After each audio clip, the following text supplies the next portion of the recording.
And we are back here with your two-time and current world champion, Catrina Allen. Catrina, welcome to the OTB Open. Thank you. It's been an amazing first half of the season. I want to point out first for our viewers and listeners that you have only had top 5 finishes through this entire season. Can you speak a little bit to how you feel about your finishes so far? Good. I mean, I know some of those 5th place finishes took an incredible final Sunday round, so it could have been worse, and so that's something to hang my hat on. But really just looking to clean up one round each, even if I look at Vegas, there was a round that was significantly not as great as the others. And now obviously I'm not a robot and I can't expect to play perfect every round. It's just seems that one round kind of gets, going a little rough, and I'm having a hard time kind of like, getting back there and finishing well. So if that presents itself in the next part of the season, I'm really hoping to just let the couple bad holes go and reset and just keep myself in contention, every weekend. Yeah. Well, and we're here at the OTB Open where you were only one stroke short last year of that win.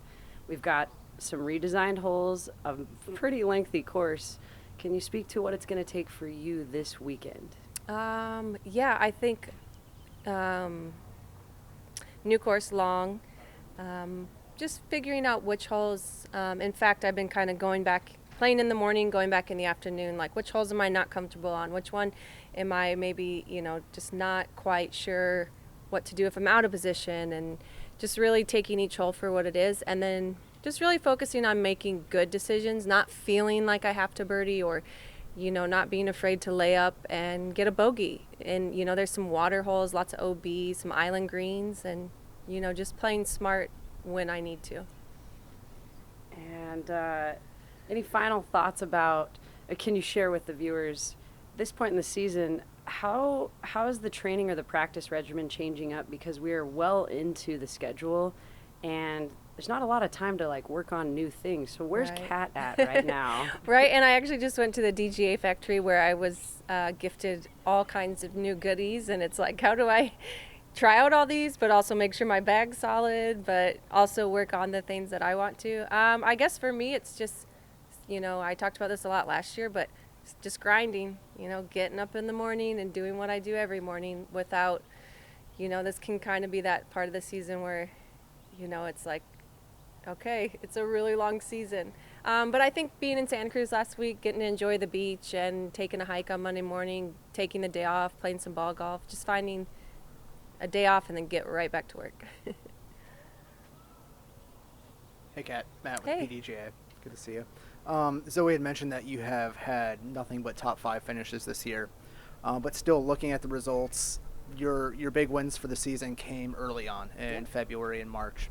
For a player of your caliber, even when you're getting top 5 finishes, have you been frustrated at just not getting to the top in the last few events? Oh, for sure. And, coming down to DDO and having the lead, with some holes left and, finding some unfortunate OB on the island at DDO and not making the putt on 18, of course. But I think overall, I feel like each weekend I'm learning, and it's a long season, and I wouldn't say that it's been a bad stretch. I've had some outstanding final rounds, and kind of bittersweet. Glad that I'm not just giving up and going into the final round like, oh, whatever, I'm out of contention, so I'll just, get through this round. I feel like I'm still leaving it all out there, and I think that'll pay off down the road for sure. I asked James the same question, but hole 18 here is inspired by hole 18 at the Fort, which you famously had some success on last year. Okay. What do you think about the course design in terms of adding pressure down the stretch and giving fans a really exciting finish? I guess I can feel those vibes. I feel like it'll just depend on the wind, what position I'm in. Not going to lie, we've gone back each day and replayed 18 just to be prepared. And in fact, I'll go back right now, even though I played at 8 this morning, and play the last 6 holes because I do feel like they're important and very difficult. I think it's a great great finish. And yeah, guess we'll just see what happens. You've come storming back late in tournaments recently with some amazing rounds. What is it about, what's been your mind frame going to those rounds where you just go off with crazy scores? How are you feeling in the morning of those rounds, and how can you put yourself in that frame of mind, starting day one? Right. Every morning. I think it's just, I can't even explain it. I actually was asked this recently in an interview, and the only thing that I can keep thinking is, for some reason I wake up Sunday morning and I'm just calm, and I don't know, Austin's been walking with me because he's either played late or whatever's happened, and I always feel confident with him by my side, so it could be some Austin support, and also I feel like it comes after a very bad round, and I feel like that's what we're always trying to avoid, so it's already happened, so I kind of just go and leave it all out there, and it's like, if it goes bad, it goes bad, but at least I committed to each shot. So Well, Kat, thank you so much. Good luck this weekend. Thank you. Thanks, Kat. We'll be right back. Okay, see ya.